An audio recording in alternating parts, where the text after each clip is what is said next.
Toshakhana case की आज Adiala jail में समाप्त थी। ये पहला केस नहीं है, ये चौथा केस है। एक दफा सजा हुई, दूसरी दफा सजा हुई, मुख्तलिफ सजाएं, यानी नया से नया एक ही मामले के ऊपर नया केस बनाया जा रहा है। कानून ये है कि अगर एक जुर्म होगा तो उसके ऊपर एक कार्रवाई होगी।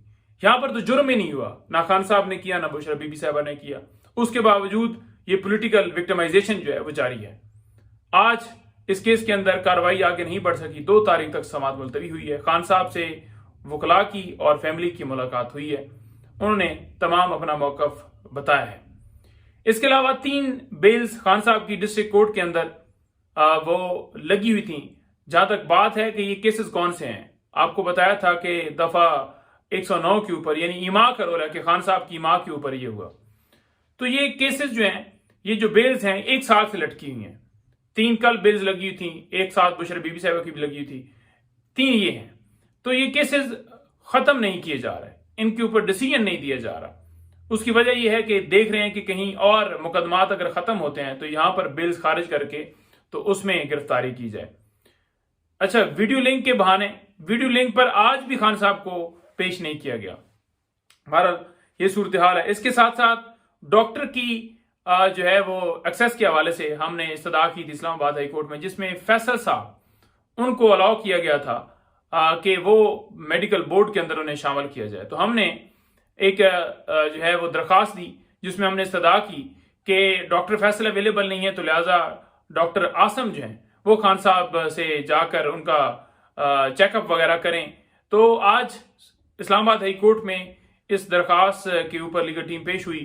तो इस्लामाबाद हाई कोर्ट ने कहा कि हम इसके ऊपर ऑर्डर जो है वो जारी करते हैं। इसके अलावा जो खान साहब के ऊपर सख्तियां की गई हैं, सख्तियों के हवाले से अगर बात की जाए तो जैसा कि खान साहब की बहन अलीमा खानम ने आपको बताया, जैसा कि दीगर वकला बता रहे हैं कि जिस तरह से खान साहब के साथ सलूक किया गया 3 तारीख से लेकर अब तक जो सख्तियां की गई, वो सारी सूरत हाल से आप आगाह हैं।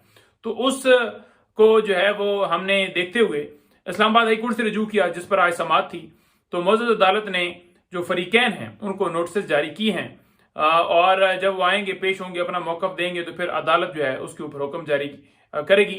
जो खान साहब का हक है जेल मैनुअल के मुताबिक, वो इस वक्त सजा याफ्ता मुजरिम नहीं है, वो एक आम कैदी हैं। तो जो उनका हक है वो दिया जाना चाहिए। उस हक से महरूम करना, तो ये सिर्फ और सिर्फ इसलिए कर रहे हैं कि उनको किसी सूरत तोड़ा जा सके, लेकिन ये इनकी भूल है। ये सारे हथकंडे कर लें, ऐसा मुमकिन नहीं है। तो लिहाजा उसमें ये कार्रवाई हुई है। उसके अलावा Al-Qadir trust case, Al-Qadir trust case में अदालत ने 10 दिन का टाइम जो है वो नैब की टीम को दिया है। अब देखें, जहां पर सजाएं देनी हो, रात दिन ट्रायल आपने देखा चल रहे हैं, जारी हैं। जहां पर कोई मामला हो कि जनाब यहां पर बरीयत की दरखास्त है, तो उस पर टाइम जो है भाग की अदालत भी दे देती है। 14 दिन को उन्होंने टाइम मांगा था, तो अदालत ने 10 दिन का टाइम दे दिया। यानी आपने अगर दरखास्त खारिज ही करनी है तो आप कर देना। ये कौन सा स्पीडी, जहां पर आपने सजा देनी हो, फिर उधर आप कहते हैं जी कि स्पीडी जस्टिस, स्पीडी जस्टिस। ये कौन सा जस्टिस है जहां पर सजाएं झूठे केसेस के अंदर देने के लिए स्पीडी लगाई जाए? जहां पर बरीत का मामला है तो दरखास्त को लटका दिया जाए। तो उसे आज जो है डिसाइड नहीं किया गया। खान साहब और बीबी साहबा की हद तक जो बरीत की दरखास्त थी उसमें उस मामले को लटका दिया गया। तोशाखाना जो केस है पार्ट 1, उसके अंदर जो सजा हुई, सजा उसके खिलाफ हमने जो है अपील दायर की हुई थी। तो लिहाजा वो अपील आज लगी हुई थी। तो जहां तक बात है कि उसके अंदर क्या होगा, उसके अंदर ये बहाना बनाया गया कि जो आज है, आज खान साहब की हद तक जो है केस के ऊपर, दरखास्त के ऊपर समाअत है, बुशरा बीबी साहबा की हद तक जो है वो नहीं है। तो लिहाजा उसको भी साथ फिक्स किया जाएगा और फिर इकट्ठा डिसाइड कीजिएगा। उसके अंदर 14 तारीख दे दी गई।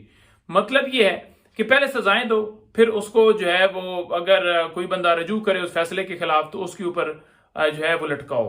अब खान साहब की डिस्क्वालिफिकेशन जो है वो इस चीज के साथ जुड़ी है कि उनकी जो है वो सजाएं मुअत्तल तो हो गई, लेकिन जो उनकी कन्विक्शन है वो बाकी है। तो लिहाजा कन्विक्शन जब तक खत्म नहीं होगी तो ये मामला जो है वो लटका रहेगा। तो उसके अंदर भी डिले जो है वो किया गया। इसके अलावा इंतजार हुसैन पंजोथा, इंतजार हुसैन पंजोथा मेरे बड़े भाई, उनकी अगर बात की जाए तो उनकी रिकवरी के लिए हमने सदा की थी इस्लामाबाद हाई कोर्ट में। तो बार बार यही पुलिस की तरफ से बताया जाता रहा जी के हम देख रहे हैं, ट्रेस कर रहे हैं, गाड़ी इधर गई, गाड़ी उधर गई, उस जगह पर पहुंचे, इस जगह पर पहुंचे। ताहल उनको बाजियाब नहीं किया गया। आज 21 दिन हो गए। जहां तक बात है अटॉर्नी जनरल की, बुध को उन्होंने टाइम दिया कि सोमवार तक हमें टाइम दे दिया जाए, तो उसके दरमियान जो है हम पूरी कोशिश करेंगे। पता उनको भी है कि किन के पास, पता हमें भी है, पता अदालत को भी है। सोमवार को उन्होंने कहा जी कि मैं आज मसरूफ हूं, तो मंगल के लिए जो है वो डेट रख दी जाए। अब मंगल आज रखी की डेट, उसमें आज फिर वो पेश हुई। उन्होंने कहा है जी कि जो है वो अदालत को यकीन दहाई करवाते हुए जनाब के जुमे तक जो है वो हमें टाइम दिए जाए, यानी 2 दिन मजीद दिए जाएं, और इंशाल्लाह हम पॉजिटिव रिपोर्ट देंगे। अब पॉजिटिव क्या रिपोर्ट आपने देनी है, आप बंदे को बाजियाब करवाएं, तो उसके अंदर यही सूरत हाल है कि एक बंदे को दिन दिहाड़े अगवा किया जाता है, और आपको पता ही है फिर कैसे अगवा करके वीगो डाले वाले ले जाते हैं, और फिर उसके बाद उसका कोई सदेबाब नहीं है। फैमिली चला रही है, उनके जो है वकला चला रहे हैं, पाकिस्तान के अंदर हर बंदा आवाज बुलंद कर रहा है, मीडिया वाले दोस्त कर रहे हैं, लेकिन किसी के ऊपर जो है वो कोई असर नहीं हो रहा। इसके साथ अली अमीन भाई ने दरखास्त दी थी खान साहब से मिलने के हवाले से, उस दरखास्त के ऊपर भी जो है वो जेल एहकाम से जो जवाब है वो तलब किया गया है, और उसके ऊपर जो भी फिर फैसला आएगा आपके सामने आएगा, वो मुलाकात करना चाहते हैं। अच्छा, पंजाब जो है वो इलेक्शन ट्राइब्यूनल के जो काजी फैसल साहब ने फैसला दिया था ट्राइब्यूनल्स की चेंजिंग के हवाले से, उस फैसले के खिलाफ नजरसानी जो है वो आज सलमान अकरम राय साहब ने दायर कर दी है सुप्रीम कोर्ट के अंदर, क्योंकि 180 दिन के अंदर पटिशन डिसाइड करनी है, और इलेक्शन कमीशन और फॉर्म 47 वाले ये सारे चाहते हैं कि इनकी मर्जी के जजेस जो हैं वो लगाए जाएं, इनकी मर्जी के मुताबिक हो, ताकि वो डिसाइड ना हो, ताकि मुल्क के अंदर इंसाफ ना हो, वो डाका ना खुले। तो लिहाजा जो काजी फैसल साहब ने एक स्याह फैसला दिया, उन्होंने तो पूरी अपनी हिस्ट्री के अंदर स्याही दी है, उस फैसले के खिलाफ नजरसानी दरखास्त दायर जो है वो कर दी गई है। आज की यही तफसीलात हैं। बहुत शुक्रिया।